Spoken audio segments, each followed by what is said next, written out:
All right, so today we're going to be taking a deep dive into a really interesting topic. That vegan teacher, you guys have sent us a ton of stuff on her. Yeah. We got articles, we got social media posts. Some of you have even sent us personal anecdotes and thoughts about that vegan teacher. So let's just get right into it. Yeah, let's unpack it all. I think a lot of people are familiar with her, but maybe not everyone knows the full story. So can we start with like a little background on who she is? Sure. So her real name is Katie Karen Dykmeyer.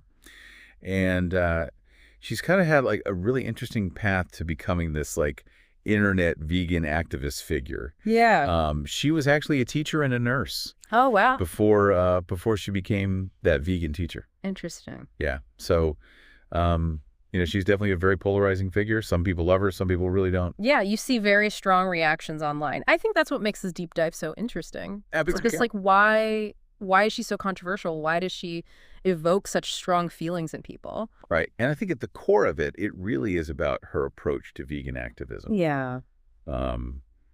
Within any movement, especially one is, passionate and kind of, fraught as veganism is, there's going to be a spectrum of approaches. And she definitely falls on the more like extreme end of that. Yeah, for sure. For sure. And that's a big part of the controversy, right? It's not just about the message of veganism itself, which, obviously is a whole other conversation. Yeah. It's about her tactics and her style. Totally.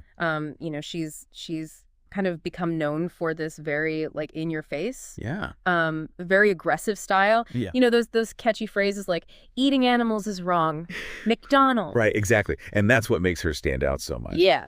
Is that she's not doing like the traditional, educational approach or the ethical arguments that a lot of vegans focus on. Yeah. She's really like taking it to another level. Right. And that's where I think we start to see why she generates so much negativity. Yeah, absolutely. Why do people dislike her so much? So intensely? Well, I think one of the biggest things, and this comes up in a lot of the stuff you sent, is that she attacks people. Yeah. And not just, public figures or celebrities who are maybe used to a little bit of public scrutiny. Right. But like young people on TikTok. Yeah, I've seen that. And this is where we get into this idea of punching down, criticizing someone who's perceived as having less power or influence than. Yeah. Yeah. And so targeting Gordon Ramsay, who's obviously known for his, strong personality and his comebacks, that might be seen as fair game, but then going after like a teenager on TikTok who has a much smaller following that's viewed differently. Right. There's a sense that if you have a large platform, you have a responsibility to use it ethically and, not target people who might be more vulnerable. Yeah. And then there's the accusations of racism and insensitivity, which are very serious and obviously contribute to the negative perception of her. Right. Especially the controversy around her comparing animal suffering to the Holocaust and slavery. Yeah. A lot of people, including a lot of vegans, found that to be really offensive. Yeah, I can see why. I felt like it was trivializing those historical tragedies. Yeah, it seems like a lot of the dislike really stems from her tactics. They're often perceived as extreme, alienating. She doesn't really engage in like reasoned debate or appeals to empathy. Right. It's a lot of guilt-tripping, shaming, what some people describe as a preachy tone. Yeah, and that's not very effective in terms of persuasion. Right. It's actually research on this. People are much more receptive to messages that are delivered with empathy and understanding, even if it challenges their beliefs. Yeah. So when you come at someone with that kind of like, preachy or aggressive, finger wagging kind of tone, right? It triggers defensiveness and it makes people less likely to actually listen to what you're saying. Yeah, it makes sense. And then there's the vegan dog controversy. Oh, yeah. Which I think really sparked a lot of outrage. Big time. And sort of added to this perception that maybe her approach is a little out of touch with reality. Right. Because it brings up these really complicated questions about, vegan ethics when it comes to pets. Yeah. Some vegans believe that all animals should be vegan. Yeah. But others would argue that, domesticated animals have different dietary needs. Right. And, might not thrive on a strictly plant-based diet. So it's not a simple issue. No, it's not as simple as saying all animal products are bad. There are nuances there. Exactly. And especially when it comes to dogs, the science is pretty clear. They're omnivores. Right. Their digestive systems are designed to process both plant and animal-based protein. So it's not just about the ethics of it, it's about potential health risks. Right, exactly. And I think for a lot of people, it felt like she was prioritizing her ideology over the well-being of her dog. Yeah. Which I think is what really rubbed people the wrong way. Absolutely. And it kind of fueled that perception that, maybe she's not taking all the factors into consideration. And it's a good reminder that even within a movement like veganism, there's a diversity of thought. There are different perspectives and approaches, and you can't just paint everyone with the same brush. Totally. You can't make assumptions about an entire group of people based on the actions of a few individuals. Exactly. And I think it also highlights the importance of critical thinking and nuanced understanding. Yeah. When we're talking about these complex issues, animal welfare, ethics, personal choices, there aren't always easy answers. Yeah. And it's often in those gray areas where we can have the most, valuable conversations and learn the most. So speaking of consequences, her online tactics ultimately led to her being permanently banned from TikTok in 2021. Oh, yeah. Do we know exactly why that happened? So TikTok never officially confirmed the specific reasons, but it's widely believed that it was due to repeated violations of their community guidelines. Things like harassment, extreme content, targeting individuals. So it wasn't just about her being vegan. It was about how she was delivering that message. Yeah, it was about her behavior on the platform. Which ultimately led to her removal. Exactly. And I think that speaks to this broader question of how we engage in online discourse, especially around these sensitive and potentially divisive topics. Right, because the internet's a powerful tool. Yeah. You can use it for activism. You can use it for raising awareness. Yeah. But it also amplifies the potential for negativity, for harassment, for the spread of misinformation. For sure. So we have to be really careful about how we use these platforms. It almost seems like her story is kind of a cautionary tale. Yeah. About the potential downsides of online activism when it crosses the line into personal attacks and aggressive tactics. It raises this question of, can someone be genuinely passionate about a cause, but also be deeply problematic in their approach? Right. And if so, does that ultimately undermine the cause that they're trying to promote? Those are excellent questions. Yeah. And I think they really get to the heart of this whole, complex relationship between intention and impact and, the ethics of persuasion. Right. So maybe we should delve into some specific examples. Yeah, let's do it. Of her online feuds. Yeah. And see how they've been perceived. Yeah, and what we can learn from them. Exactly. All right, so let's dive into those examples next. Sounds good. Okay, so let's get into some specific examples here. Her interactions with these high-profile figures like Gordon Ramsay, for instance, that got a lot of attention. Yeah, that was a big one.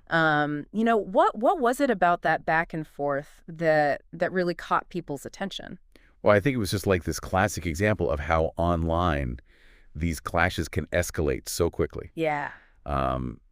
She was criticizing him, obviously, for, his meat consumption, very public about it. Right.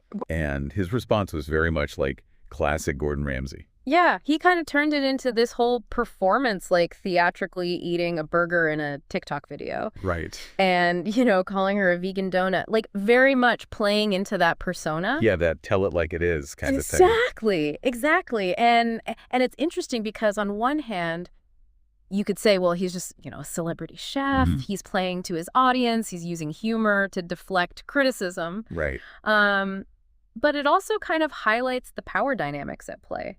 Oh, totally. Because he has this massive platform. He has this established persona. He can easily brush off her comments and even turn it into content that actually reinforces his brand. Exactly. And she doesn't really have the same power to do that.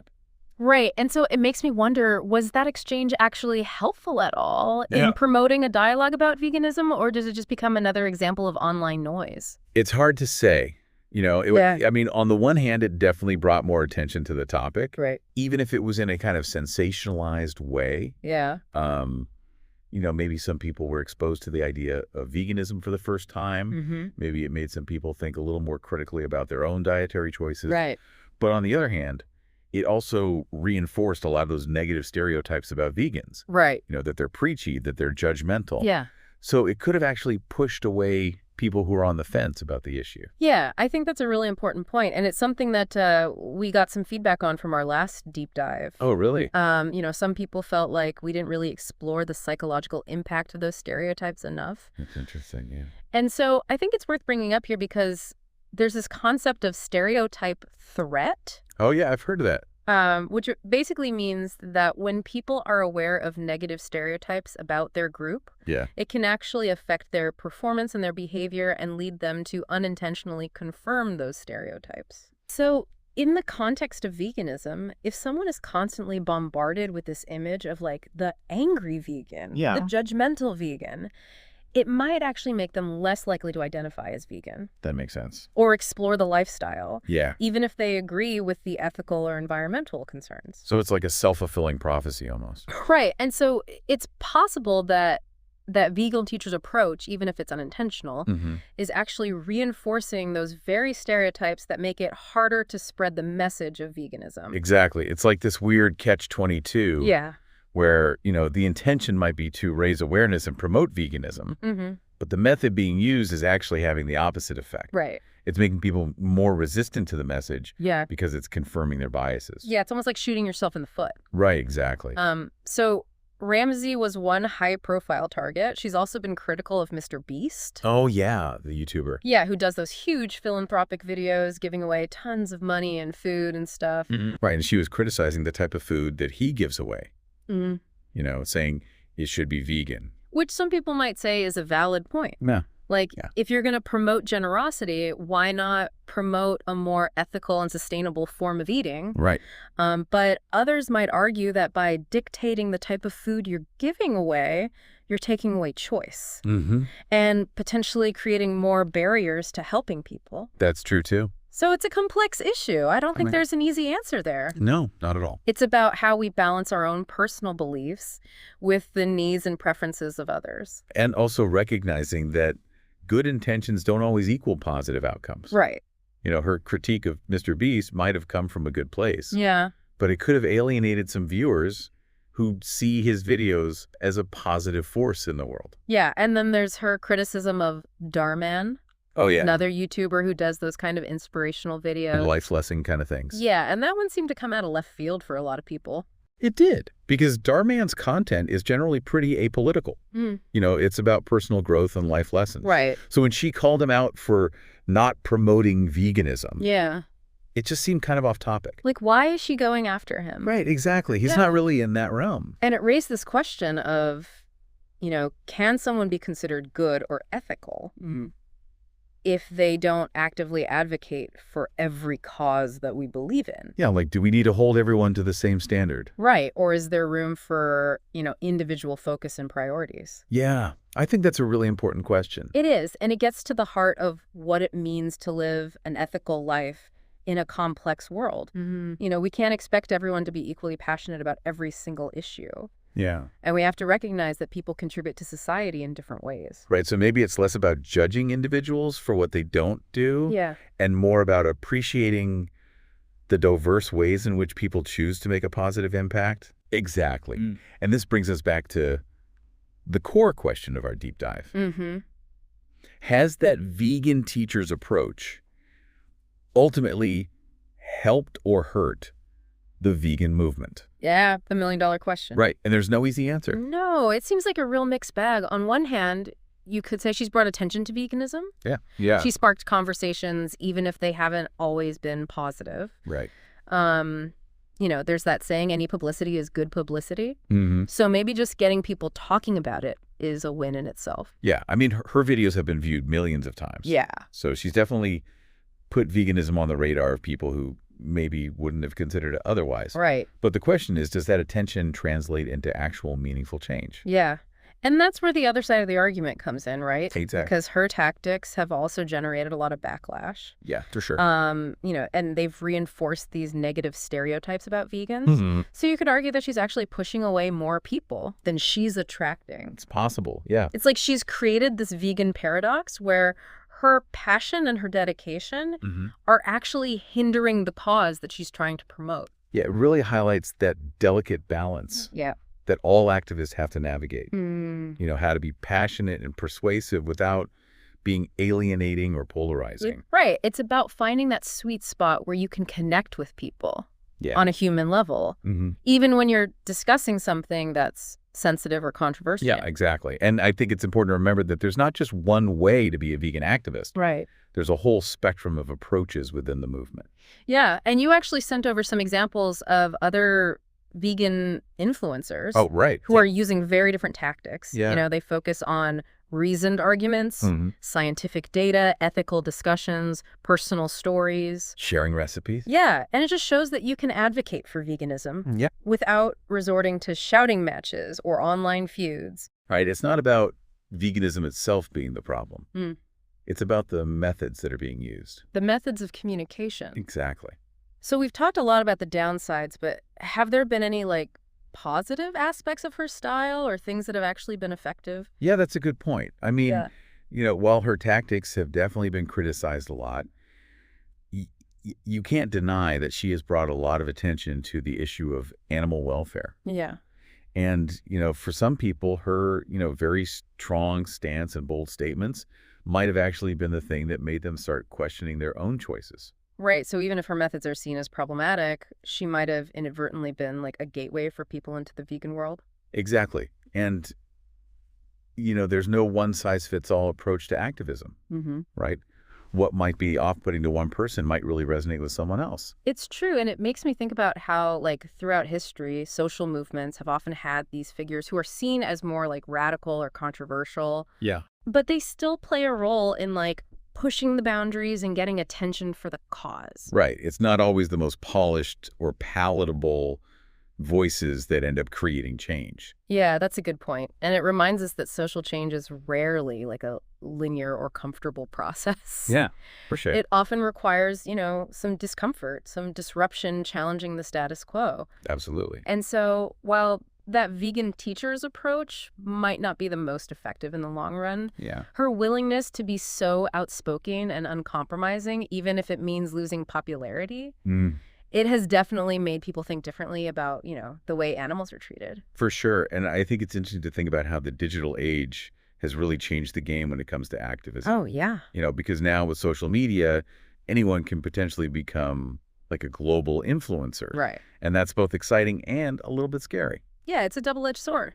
It is, because Yeah. on the one hand, you have this incredible reach. Mhm. You can connect with people all over the world. But on the other hand, it creates this environment where sensationalism and outrage often go viral. Yeah. And nuance and thoughtful dialogue can get lost in the shuffle. It's almost like the loudest voice wins, even if it's not necessarily the most informed or the most constructive voice. Right. And I think that vegan teacher story is a perfect example of that. Mm-hmm. She's been able to amass this huge following and spark global conversations. Yeah.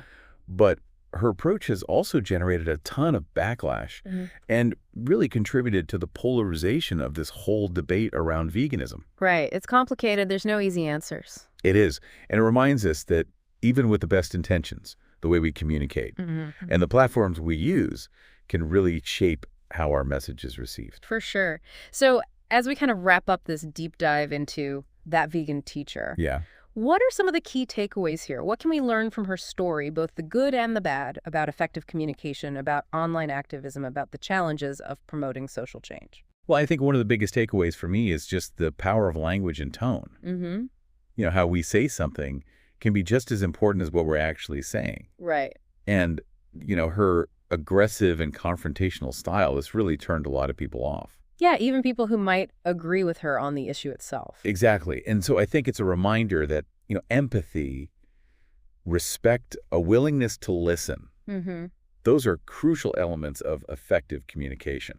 Especially when you're talking about something sensitive or controversial. Absolutely. It's like you can catch more flies with honey than with vinegar, right? Exactly. People are just more receptive to messages that are delivered with kindness and understanding. Even if it challenges their beliefs. Yeah, exactly. And another key takeaway is, I think, the importance of really understanding your audience and tailoring your message accordingly. Oh, yeah, for sure. Because what works for one group might not work for another. Right. Different people are going to respond to different things. Exactly. So it's about considering the values, the concerns, the perspectives of the people you're trying to reach. Yeah. And framing your message in a way that resonates with them. And, you brought up earlier how some of the other vegan influencers we talked about Mm-hmm. have been really successful using different approaches. Right. Some focus on the health benefits, some on the environment, some on the ethical arguments. Exactly. And it just shows that there are many paths to promoting veganism. Right. And it's not a one-size-fits-all thing. And it's about being willing to meet people where they are. Yeah. Not everyone's going to be at the same stage of awareness or acceptance. Right. And I think the last thing I would add is just the importance of critical thinking and nuance Oh, yeah. in our online interactions. Especially these days. Especially these days, it's so easy to get caught up in the drama and the outrage. The clickbait. Yeah. But we have to take a step back, evaluate the information we're consuming, and form our own opinions based on, evidence and thoughtful consideration. We need to be critical consumers of information, Yeah. especially in the age of social media, where misinformation can spread so quickly. So as we wrap up this deep dive into that vegan teacher, what's the final thought you want to leave our listeners with? I think the most important thing to remember is that every interaction we have, whether it's online or offline, is an opportunity